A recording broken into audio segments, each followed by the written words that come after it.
Hey guys, hey, welcome back to Couch Conversations. Thank you for stopping in. Today we got a good show, y'all. And I'm going to introduce my friend here. We are talking about no more family secrets, okay?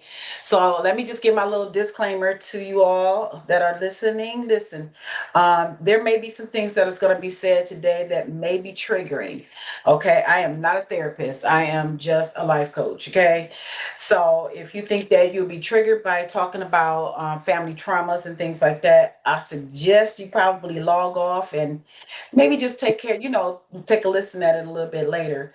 But today I got a treat for y'all, and we are going to be introducing today Miss Chaplain Charmaine Harper, or should I just call you Charmaine Harper? Mhm. Charmaine. Okay, well, so you guys listen. Charmaine is a devoted wife, a loving mother, proud grandmother, and the heart behind a large blended family. She is the founder and CEO of Heart of the Home Foundation, a nonprofit organization she established back in 2010 to provide support, advocacy, and hope for women and children impacted by domestic violence. I love this. Today, the foundation is expanding its mission to also serve youth who are at risk of entering or transitioning out of the child welfare system, helping them to build brighter futures through guidance, resources, and compassionate support. Known for her servant's heart and unwavering commitment to others, Charmaine has been a giver since childhood. While she considers herself an introvert, me too, who prefers meaningful one-on-one connections over large crowds, she has faithfully answered God's call into the ministry, where she continues to encourage, uplift, and serve those in need with humility and grace. Outside of ministry and nonprofit leadership, Charmaine enjoys singing, dancing, cooking, journaling, watching movies, and spending quality time with her family. She is also passionate about songwriting and is currently working on her first book, where she hopes to inspire others through her faith, life experiences, and testimony. Charmaine's life is a reflection of compassion, resilience, and purpose. Through every season, she remains committed to creating safe spaces where healing begins, hope is restored, and lives are transformed. You guys, I want to introduce to you my friend, Miss Charmaine Harper. Hi, Miss Charmaine. Hi, How are you? I'm doing well. So I just want to say thank you for saying yes, to the interview, coming on and being a part of this segment right here, No More Family Secrets, because I'm going to tell you something. People are really afraid about telling their stories. They are really afraid of that. What made you say, yes, it's just time for me to come and talk about, my family secrets, or whatever it is that you want to share with us today? It's time for it to be shared because sometimes generational things happen and people don't find out until years later. And the biggest concern that I have is in order for you to break those things, you need to speak up so that children can be protected. That's And right. if it's people that's adults, they need to be protected also. Right. So, with that being said, what does the phrase "no more family secrets" mean to you personally? Personally, to me, it means breaking generational cycles.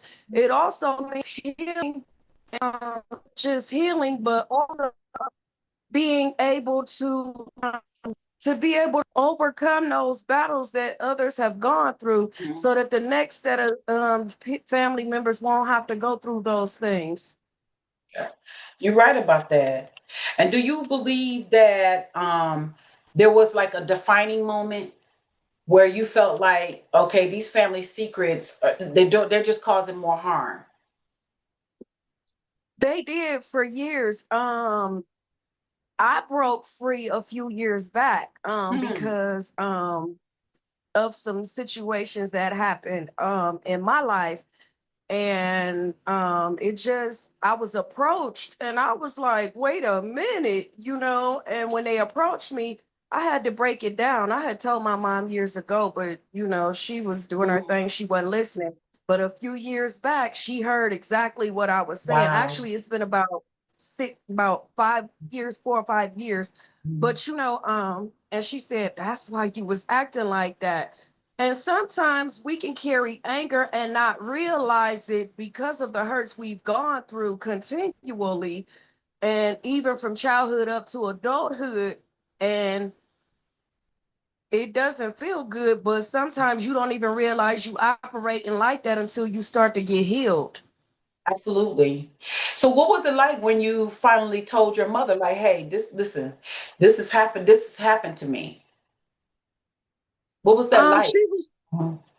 I mean, I felt freedom, and I mean, we get along a lot better now. Yeah, yeah, She just, yeah, we get along yeah. a lot better now. How did she receive it though when you told it to her? Not Um, initially, but the time when you said you believed that she really heard you. this last time when I told her, Yes. I knew she heard me because the Yeah. way she reacted, she Hmm. said, "That's why you were so mean all them years." Right. That's right, But honey. It do change you. yeah, Yes. Yes. yep, Yeah. that's what So she said. when you told her though, in that moment when you told her, what made you decide I'm about to say this again? I'm about to tell this again. Um, so I was being sexually molested as a little girl, and my stepfather, my mom's first husband, which is my brother's father who passed away, he was one of the perpetrators, but also another one of his relatives. One of his relatives is actually still living. And so he had told, another one of my brother's relatives that he had me. And I said, no, he didn't have me. He molested me. And dude looked at me like, what? And I'm like, yeah. I said, he's a child molester. Don't put me out there like that when it's not the truth. If I had sex with you, that's one thing, but don't sit up there and lie and, you know what I'm saying, try to make Right. me have a bad name. And Right. I had to tell my brother, which is actually their blood relative, because me and my brother have different fathers. Mhm. And my brother felt some type of way, because they waited till the guy that was supposed to be my dad passed away and my first husband. So they didn't think I had anyone to protect me Mm. when he approached me. And Mhm. so I felt free after that because I said he know what he did, Right. so while he's trying to flip it, God knows the truth. Right. And I've been free ever since. For a minute I had anger, but then after that I've seen him several times, and I look at him and I laugh and I be like, Lord, create in me a clean and pure heart, renew within me a right spirit. Because if he doesn't have to suffer on this side, he will have to suffer on the other side. And that's the Absolutely. way I look at that, because he has never apologized to me. And I am Yeah. 48 years old. That's what I was gonna ask you. So, have you ever confronted this man? And if not, why? I have never confronted him because if I confront him, I don't think it will be anything nice. Mhm. So Mhm. I have to humble myself Mhm. because I know me. If I approach him the way that I would want to approach him, I'm not using no words, and I'm going to tell the truth, Mhm. because you already humiliated me once and I let it go. But as an adult, you try to humiliate me again. Mhm. Mhm. I know the feeling because I think almost everybody I know knows my story. The traumas that I suffered as a little girl, and I was not just molested by one person or one family member. I was molested by multiple people, multiple family Mhm. members, and multiple boyfriends from my mother and my aunts. So, when I first started telling my story about, what happened to me, because only thing people saw on the outside was this girl that was going around being promiscuous, bar hopping, man hopping, doing all these crazy things. But nobody, not one time, ever stopped to say what happened to me. You know, and I never forget. It came to me like probably my late 40s. I was almost 50. when I said enough is enough. I got to get this cancer out of me. Now, I'm gonna just tell you the truth. When my uncle was alive, I wanted to confront him. And the reason why I wanted to confront him is because he was one of the people I trusted the most. I loved him. I absolutely adored him. And when he violated me, I mean, it took me aback. It took me aback. And even when I told, I my aunt, she didn't believe me. She didn't believe me. She didn't get rid of him. He still was around and all that stuff. So why do you think that some families protect the person who caused the harm instead of the person who was harmed? Like, why do you think that that person, all these years, you 48 years old, why do you think that this man has been protected all this time, even from the time you first told your mother? I feel like that is a hush hush thing. They don't want those type of things to be exposed, but it is out here. Hmm. And unfortunately, a lot of people don't want to expose it. But the thing about it is, you have to expose because we need to find out. Did it happen to them? Do they need mental help? You know what I'm saying? From what they went through. Why are they feeling the need to be perpetrators as far as messing with children? Right, You know right. what I'm saying? Hmm. And so that's the biggest thing with me. Why would you feel the need to mess with a child if you're Yeah. and I mean he's like 80 years old. So Oh. if I'm Hmm. 48, you see what I'm saying? So make Right, that make sense. It right, doesn't make sense. right. Well, I So believe that one of the reasons why these sick people um, go and mess with children is because and they don't just mess with just any children. They mess with children that they know is number one, defenseless. Number two, who feel some type of insecurity about themselves. Number three, where they know that that family, even if they did get caught, that who's gonna believe that person? Who's gonna believe her? You feel me? Because I can remember, like, I mean, I've always considered myself when I was little, always considered myself as a throwaway child. My mama, she walked out when I was a teen girl, left me with with my brother and my sister, and she went as far as changing her name, living under a whole nother identity, you know. So I always felt like I was just throwaway child anyway. So who's gonna believe me? Who's gonna believe me? You know, and why would they believe me over these other people who they absolutely loved? You know what I'm saying? And even after I finally told my aunt, I told her this was for the second time, but I was an adult. When I confronted her and I told her about it again, shortly after that, she married him. She married my uncle. She married her husband. Yes, she did. Yes, she did. So I know that even talking about it initially was very, very difficult. How old were you when you initially told your mother? I want to say I probably was like a young adult, like Yeah, young adult. Yeah, yeah. I was young adult. So when Yeah. you first told her, though, the initial time that you told her, I mean, what was her reaction? I don't believe you. Really? Yeah, Mm, but it was funny because my brother ended up in a situation and mm, I never really said much. I was the shy type, yeah, when it came time for that kind of stuff. So I never really, but his situation was different. Mine, it yeah, was like, I don't believe you. And I don't know if she thought that because he said something happened to him that I was just saying that, but that's not the case. And yeah. then we found out years later, other generations that were over Mm, there, the same thing, but it wasn't the same people. And the thing mm, about that is, I thank God for me telling and teaching my children because my daughter right. told me, as an adult. Actually, she just told me a few weeks ago, Ma, I thank God for you. You dated different dudes. None of them tried anything with me. And I'm Yeah, grateful for that yeah, because I taught my children if somebody try to do this to you, you tell me. Now, something did happen to my daughter by yeah, another child, but it was not at my home. Yeah. You see what I'm Yeah. saying? Yeah. Because I taught my children and I talked to them. Mm-hmm. Mm-hmm. You see what I'm saying? Yeah. So that's a very big Yeah.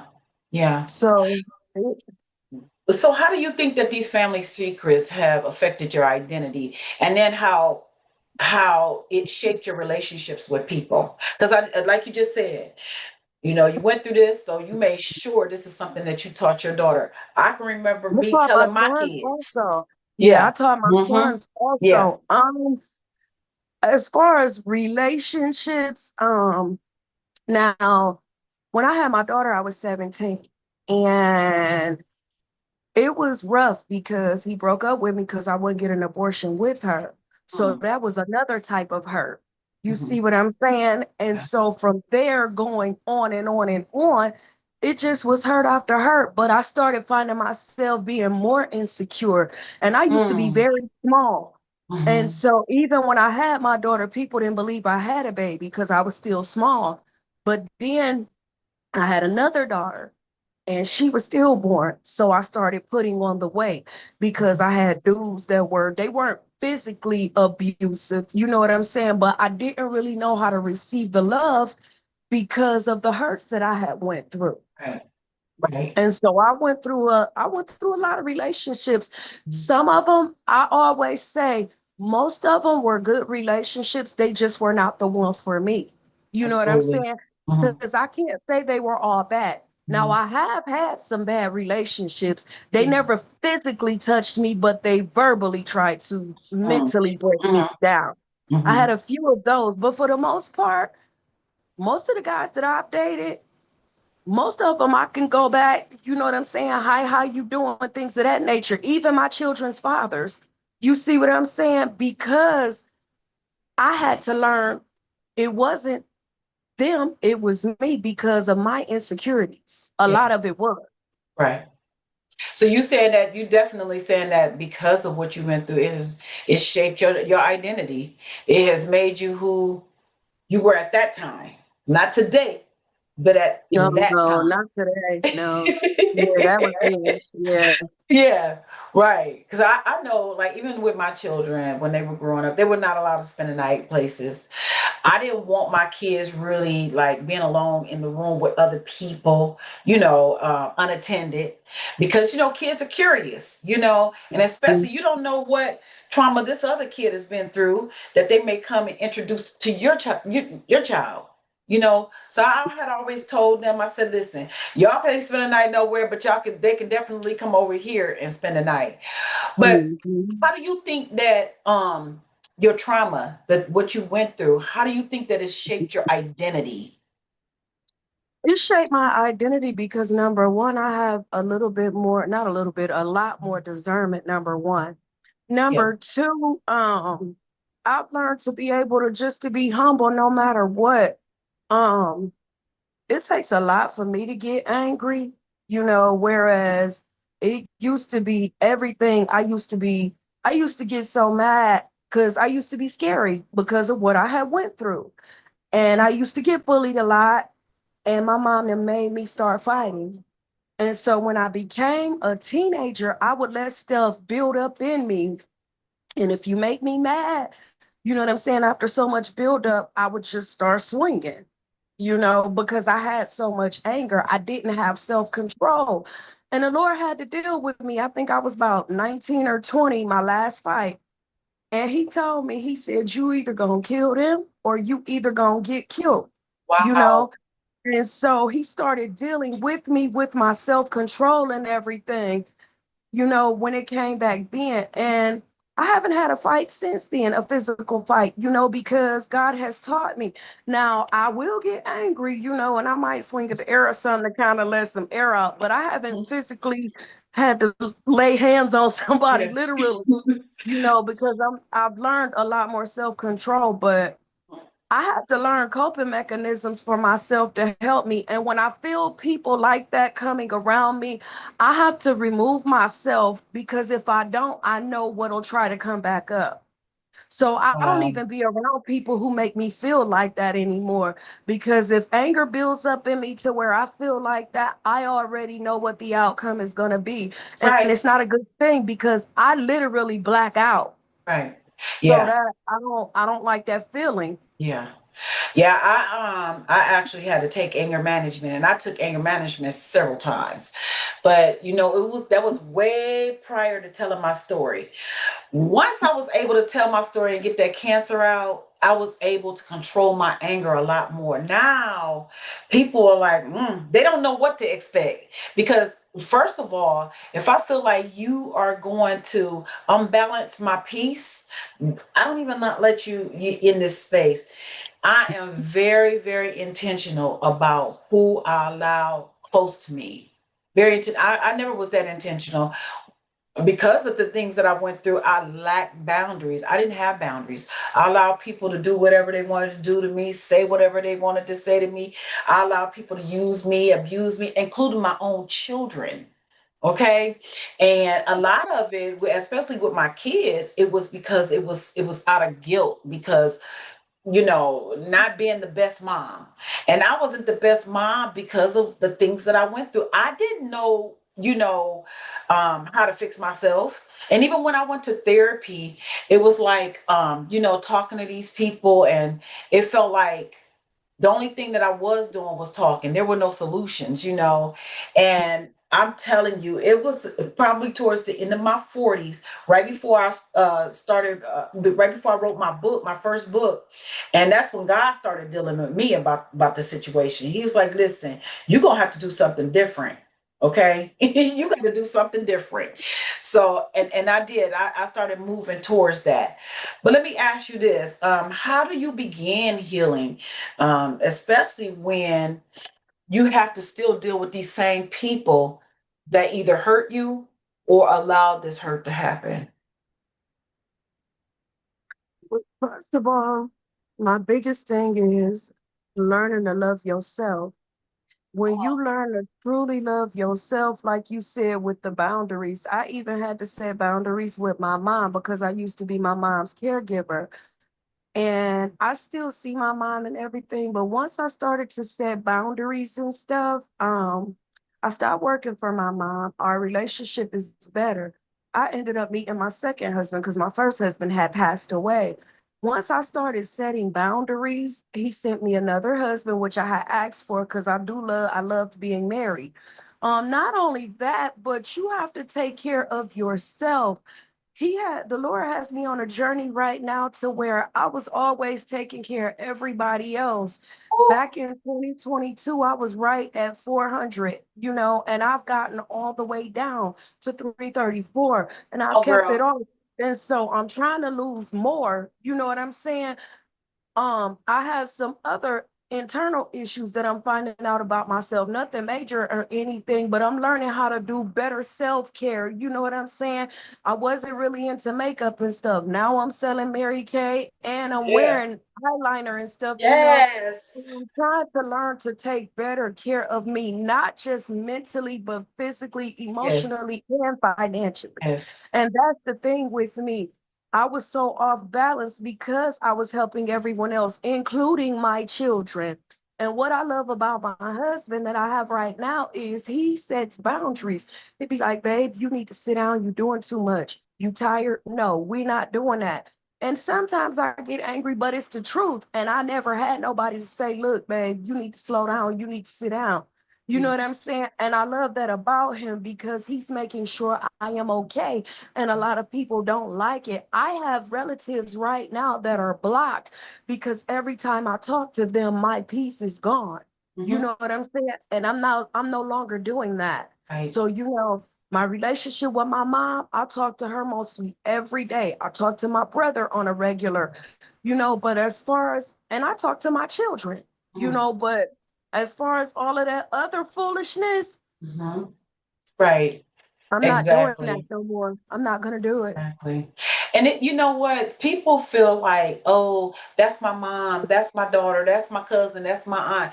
That you get to come in like anytime you want to and disturb my peace, and I'm supposed to be okay with it.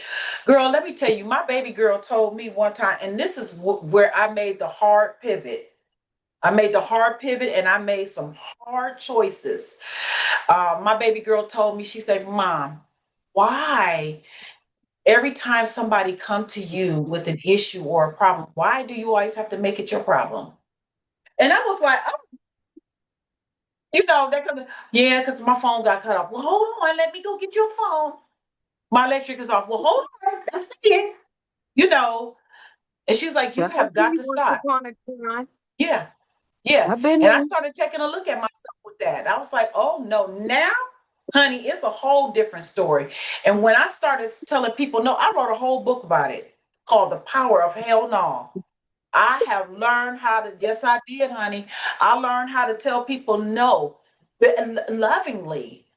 And if I don't want to, that's something I don't want to do. I'm not going to do it. I'm not going to do it because it makes you happy. And that's how I used to be. That's who I was. But People be, pleasing. yes, people, girl, I had that disease bad. I I did had it too. real bad. It is still something I struggle with because I feel guilty. Well, I know, let me take that back. That's a lie. I used to feel guilty when I told people no, but now I just feel like when it's people that I love and I care about, I'm like, oh gosh, but I get over it quick. It's nothing that really lingers. So it's, I'm a work in progress. Hey, but I don't mind. I'll tell somebody no in a heartbeat before I tell them yes first. I sure will. Mhm. I sure will. So listen, many survivors, we all know, struggle with this guilt about telling their story. Did you struggle with that? Any type of guilt about telling your story at all? Wow. No, I don't feel any Oh, guilt. The reason why I don't feel guilt because it was not my fault. I was a child, and there mm, was nothing that I could do to stop what happened. So, right, therefore, now when I was younger, I used to feel guilty, but I haven't felt guilty in yeah, years about that because that was out of my control. yeah, right, It was something I could do nothing about yeah, except for tell. yeah. Did y'all's parents or the older people in your family tell y'all what goes on in this house stays in this house? Not my mom. She really Yeah, wasn't. Well, yeah, my mom, she was so busy. She was doing her thing, so yeah, it wasn't mhm, nothing mhm, like that for her. No. yeah. Well, what would you say to somebody who tell you that, listen, Charmaine, I want to tell my story, but my mom says, what goes on in this house stays in this house. What would you tell that person? They need to go tell somebody because they need to start a healing process. And it's different ways you can heal, me, I'm into the music, but I also Right. like water. You know what I'm saying? I Yeah. like going to the lake or by the water. Yeah. It just depends, and whatever it is that can soothe you and help you to heal. Sometimes it's crying, hollering, screaming, whatever you need to do. You have Yeah. to be able to do what you have to do so that you can be able to heal. Because holding all that anger in is slowly killing you faster than you Right. need to be leaving here. And it's not worth it. It's not worth you leaving here early because of something else, something that someone else did to you. Right. Why you don't need to hold that bitterness in. It was out of your control. It's not your fault. So Want somebody. forgive them and keep going. And Right. that's the way I look at it. You Mhm, have to forgive because mhm. you're not forgiving them just for them, but you're forgiving them so you can keep your peace, so That's your right. mind can stay right, so your heart can stay right. Because, Right. like I said in the beginning, if they don't have to answer on this side, they'll have to answer on the other side. So Right. it is what it is. Don't let nobody take your peace from you because of things that they've done. Mhm. Piggyback on that forgiveness part. People, this is where people get it twisted too. Just because I forgive you, don't mean that there's a reconciliation that's going to happen. That don't mean that we Oh, become no. friends again. Forgiveness just means that, listen, I forgive you. I'm giving you grace, but I'm going this way.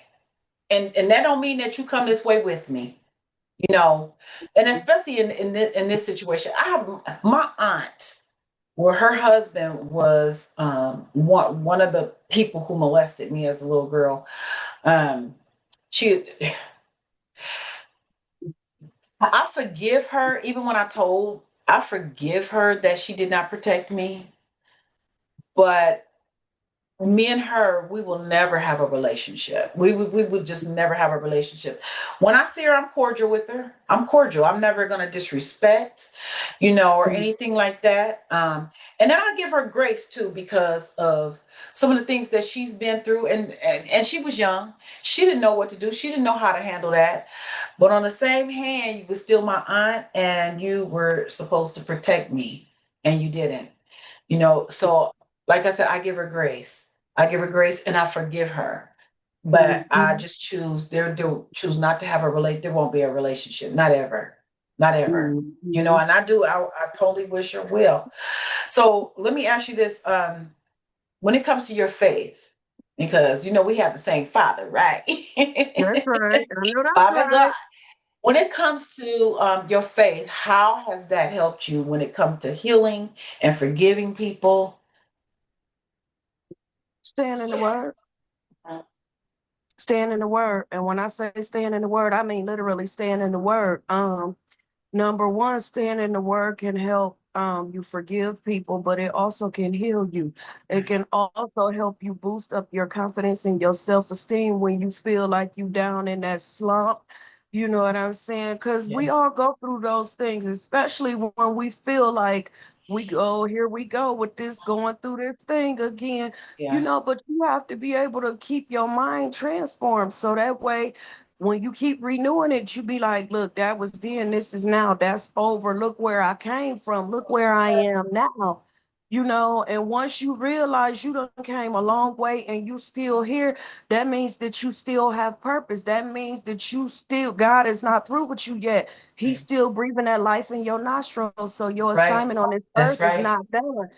Somebody needs to be reached with that voice you have, whether it's through your song, whether it's through your testimony, whatever it is. So the word is what sustains me and always has. Yes.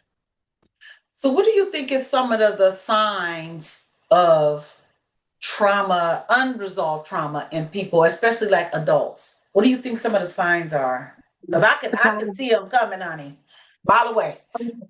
you have some of them, like you say, as far as promiscuity, you have some of them that have like anger issues. You have some of them that have low self-esteem or all of the above. You have some of them who just downright they just don't. Right. And you have a lot of people because I've worked with a lot of people since 2010. It's sad because I've had people that were just turning 18, coming out of foster care and stuff, living with me. And the one young lady, I still consider her my daughter, but I had to cut her loose. She been through a lot. Mhm. When I say she went through a lot, she went through so much. And I feel bad for her. And I know she grew a little bit, but she's still doing some of the same stuff. And I mean, she gotta want to help herself because I'm not her personal Jesus. But Right. Come it's a on. lot of them. It's a lot of them out here that are like that, and I feel for them. All I can do is pray for them. Like sometimes I might ride by and see one of them or get a text from one of them. All I can do is pray for them Mhm. because that I'm not their personal Jesus. Right. They God gotta draw them in like he did me. Cause I remember when I was running from the call and I Mhm. wasn't trying to Mhm. hear nothing. Right. I'm like, look, I believe you, God, I love you, God, but I'm about to do me. And I ain't gonna lie, it is what it Right. is. I was Right. doing me, Right. laid up and everything else. Right. So I mean, Right. but all we can do is pray for them because if we've been there and we know where they are, we gotta pray for them. Pray. Somebody had to pray for us to come out, so we gotta pray for them. That's right. Sometimes he might not want us to touch that. He might just want us to touch it with our Right. prayers. That's right. So what about the people who don't believe in God? Because in this business that we're in, Charmaine, unfortunately, not everybody believe in God.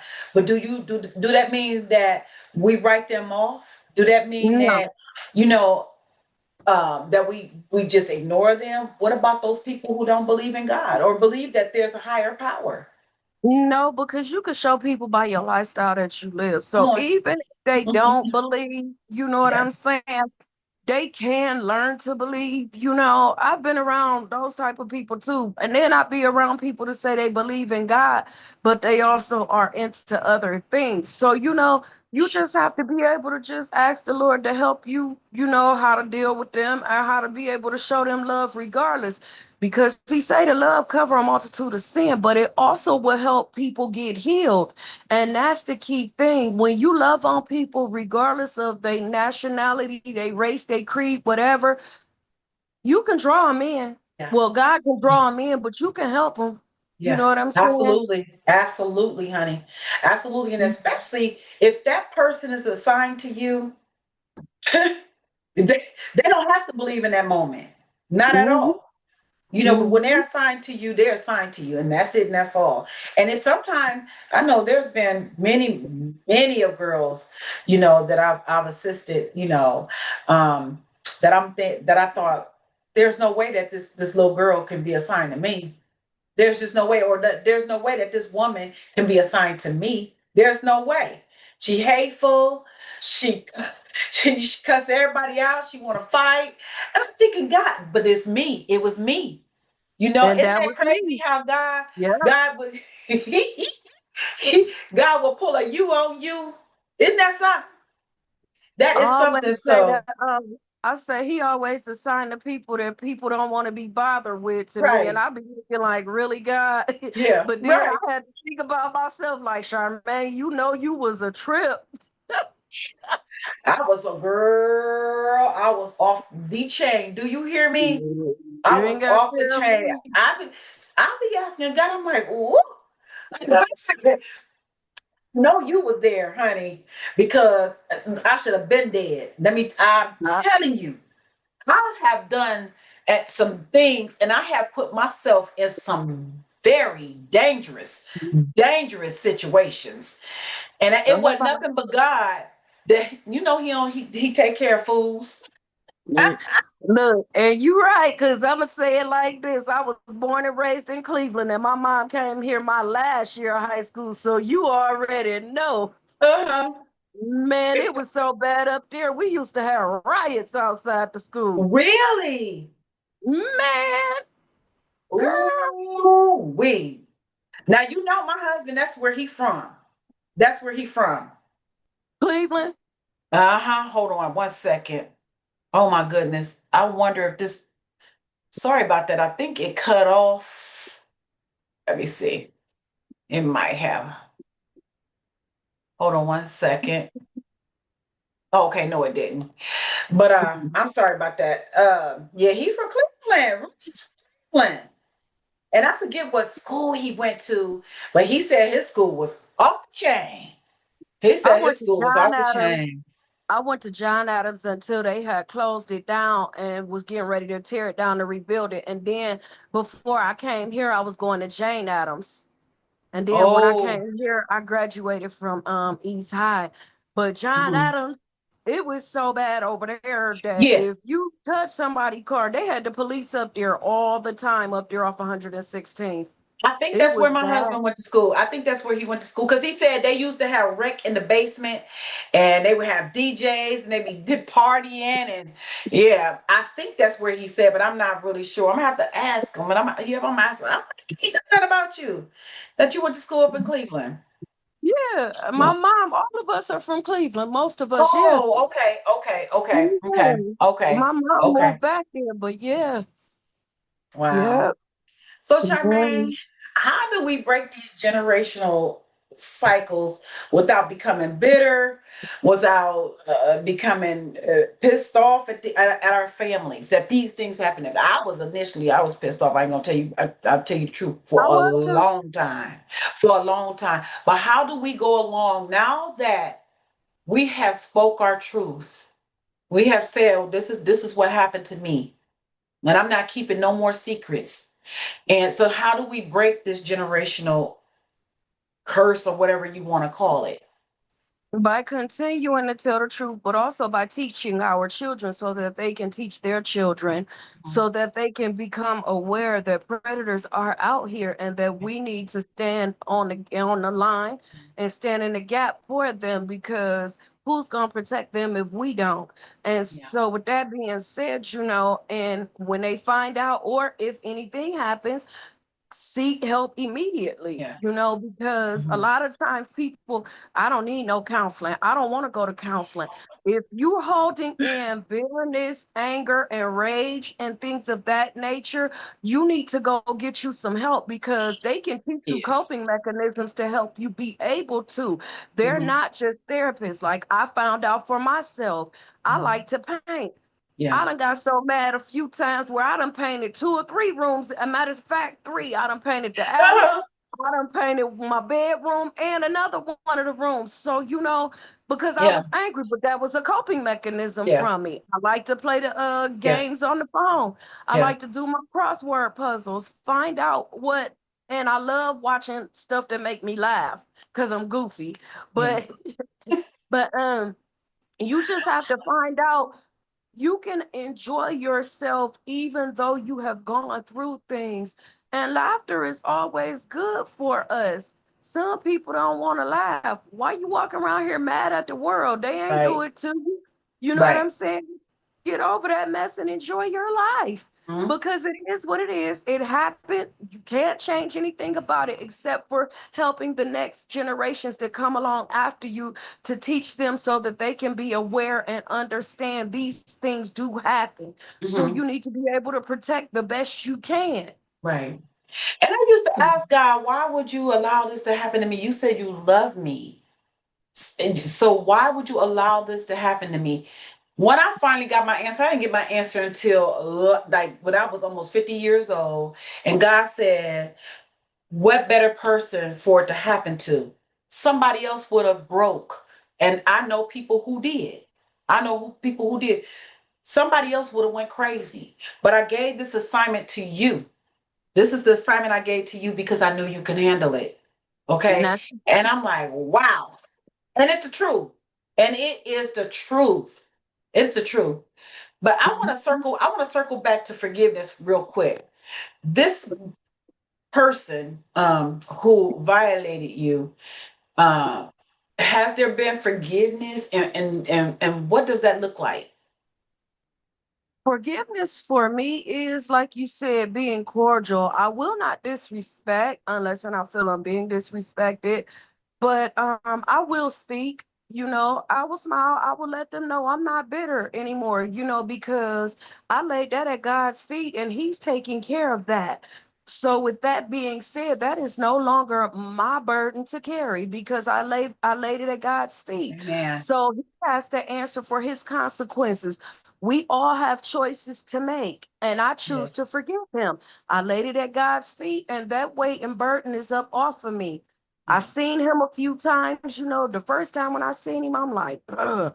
Then I'm Yeah. like, Lord, you know what? And I seen him several times after that. And I had to go to the word. Lord, created me a clean and pure heart, renew within me a right spirit, oh Lord. Don't take your Holy Spirit from me. I haven't Yes. done anything like that to anybody, but I'm sure I've probably offended some people myself. So that's the Absolutely. way I look at that. And I Hmm. have to keep going, because Hmm. nobody is perfect. But at the end of the day, that's something that I choose to do. I choose to forgive and keep it moving, you Yeah. know? And it is what it is. We all have choices. Some choices we make are wise, some are foolish. And in that situation, I feel like he made a foolish decision toward children, Absolutely. Hmm. So it So is what it is. what advice would you even give to parents or grandparents or even people who are taking care of children, about creating a safe space or a safe home, for kids that they're caring for? Talk to these children, let them know that they are special and that they have a safe space. Let them know that if these things are trying to occur or they do occur, that it's safe for them to let you know so that you can protect them. Because Absolutely. if not, they're going to be afraid. See, Right. my mom, she never told me, you know what I'm saying, or taught me about those things. But at the end of the day, I can't fault her because he was the one who threatened me. They Mhm. were the ones who threatened me. You Right. see what I'm saying? And Right. so that was the thing. They threatened me. Mhm. You see what I'm saying? So that's what made me not want to tell my mom or anyone else until I was older. You see what I'm saying? Right. And so that's the difference. No matter what these people say, you need to tell on them. That's right. I believe that all children um, should be heard and that their voice, my voice was taken away when I was a Mine was young girl. too. Yeah, I was going to say, and yours was as well. Listen, whether somebody want to believe this, I'm going to always, if one of my grandchildren come to me and say this was done to them, I'm going to believe them. I'm gonna believe that's what they said until it's proven different. But I'm gonna believe them. I'm gonna be a safe space for them to come, and tell me that this has happened to me or any woman or any girl. It's safe over here. You can talk to And me. even the boys too. You have to talk to the boys Boys too too. because they don't care now. People Exactly. are they're so perverted. It is Yes. It ridiculous. is. But it told us about this in the Bible, honey. It's not a surprise to me. I knew it was coming. That's You true. got teachers. You have teachers sleeping with their students. And I'm Students, not talking about high yes. school students. I'm talking about grown women, grown men sleeping with their elementary students. And I think that if we do not open up our mouths and start really talking to we need to just listen, be straight with them. It is what it is, and be honest with them and let them know. We don't need to be beating around the bush no more about this thing. You know, it needs to be talked about. People always want to sweep this subject under the rug, and I don't. I'm gonna keep talking about it until I'm blue in the face. I know they say, "Oh, you 60 years old and you still talking about your childhood trauma." I'm talking about it because I want to educate. Not that it doesn't bother me anymore. I could talk about it whenever, however, with whoever. It doesn't bother me anymore. And the effects of trauma from that trauma is going to always be a part of my life. But it depends on how I want to carry myself. Now, I was carrying myself like a crazy fool at one time, but then I decided, especially with God, so sort of kind of saying, you better do something different, girl. You know, Right. that I don't operate that way no more. And I'm learning along the way. I'm learning along the way. My voice was taken at one time, and I would never allow anybody else to come and take my voice from me. Not ever. Not ever. So if Mhm. somebody was watching today and is still living with a family member or a family secret, I should say, what is some advice that you would give to them? They need to speak up and they need to go ahead so that they can be healed and they can be delivered.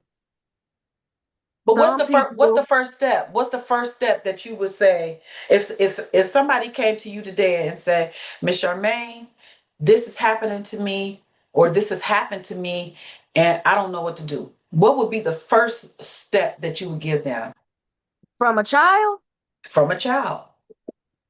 and it's somebody in their house. Yeah. Or Oh, we going to anybody. talk to Or we going to anybody. talk to somebody. Right. Somebody need to be called or something. We no, nah, wrong conversation right there. They done messed up getting me in that. Cause we going straight to talk to somebody in Right. superior. It's what you Right. call a supervisor or something. Mm-mm. You said, oh, we're going to talk to somebody. Yeah, because we not doing Yeah. that. Yeah. And and they need to go to the hospital so that they can check them and everything, That's depending right. on where they were, That's right. So That's and right. they can file a report. That's Cause right. Yes. You said we're going to attend. Yeah. I know I've had like several people come to me, girls and women who come to me and say, this happened to me. What do I do? And the first thing I always tell them is to talk to somebody they think that or they feel like they can really trust, to get this out. And when it comes to a child, you're right. A child better not come over here talking about this is happening to me. I could be all wrong, but honey, people are going to be involved. Say, for instance, like, the police. Yeah, Yeah, and the yeah, hospital, yeah. yes. But if this is happening, I always encourage anybody to go and tell somebody. You need to tell somebody. That's where it needs to start. That's the first Yes. step. You don't have to keep this secret.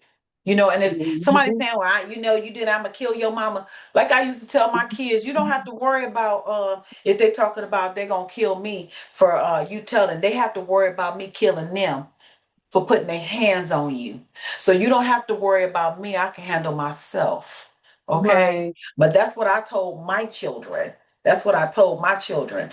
So let me ask you this too. So what legacy do you hope oh, I'm sorry. I apologize. What legacy do you hope that you can leave behind for your children, for your grandchildren, now that you've gotten your voice back, you've gotten your power back, you've spoken up about what's happened to you, and and you in the process of healing.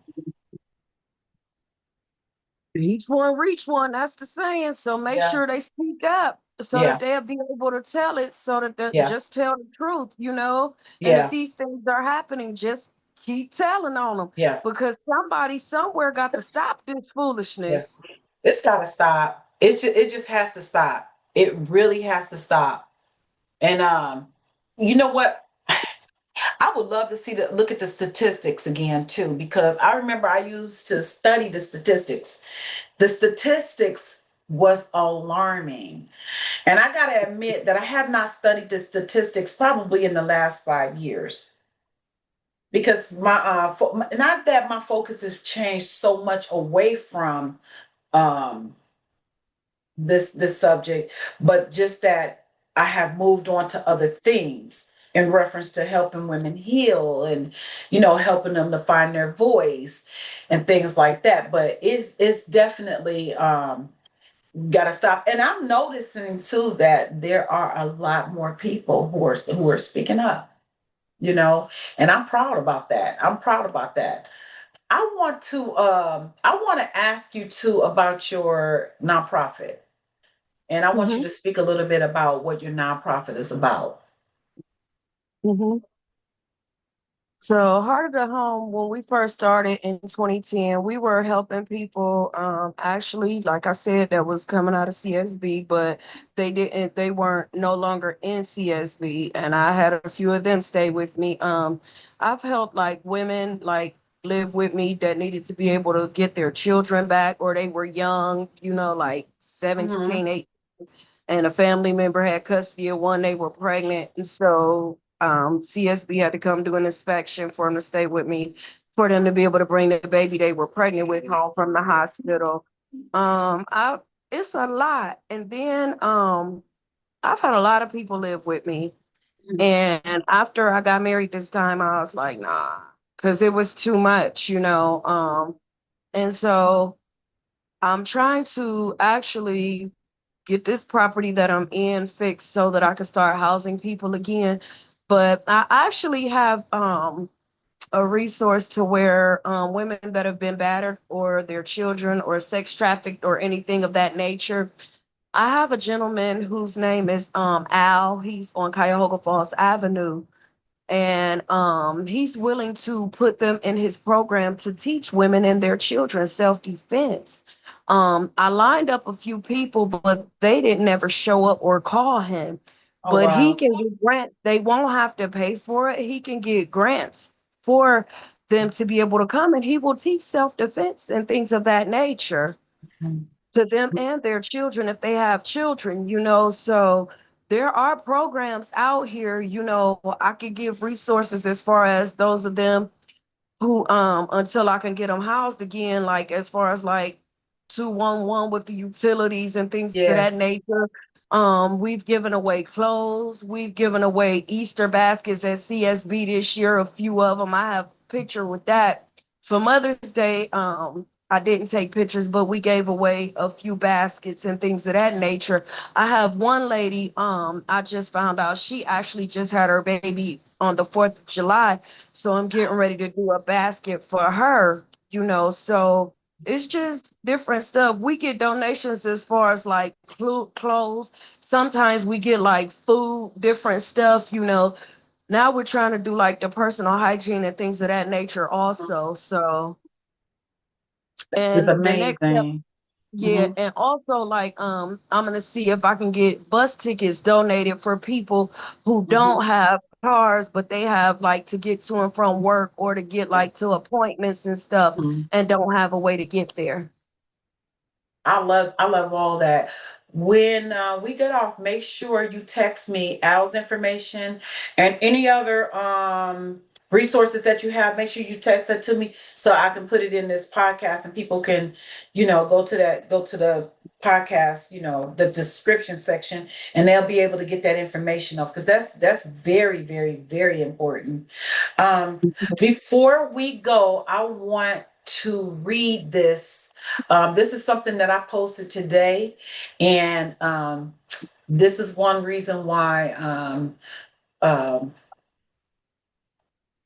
well, just listen at this. So, listen, sometimes telling your story or hearing someone else tell theirs can be very, very uncomfortable, especially when the story involves family or even our own children.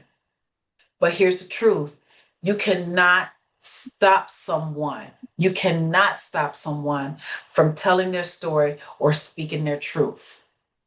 Their story is told through their own lived experiences, their own perceptions, and the impact those experiences had on their life. So now let me be clear. I am not talking about spreading blatant lies or intentionally trying to destroy someone's character because people will do that. I'm talking about people who have survived real pain, real trauma, and real Mhm. life experiences.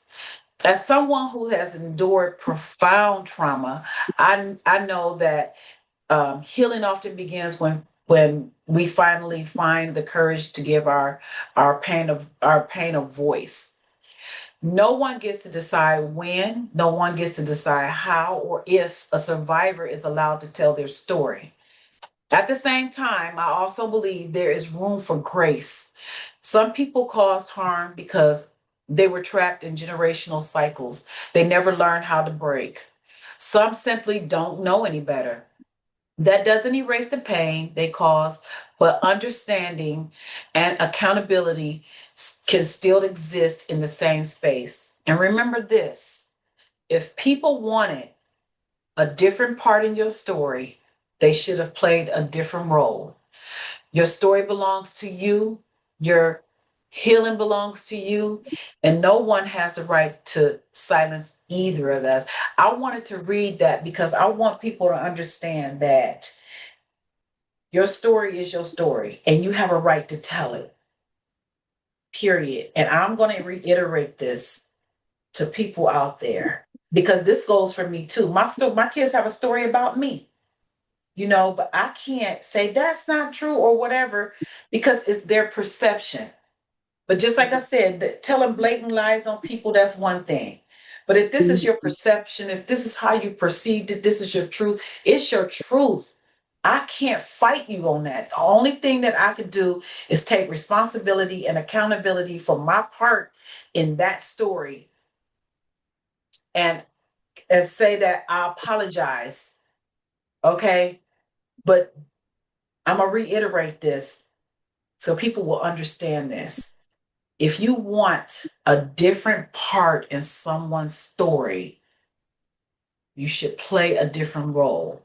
If it's your job to protect, then that's what you should do. If you failed to protect like my aunts did, like my mom did, like the people that was around me did, listen, it happened.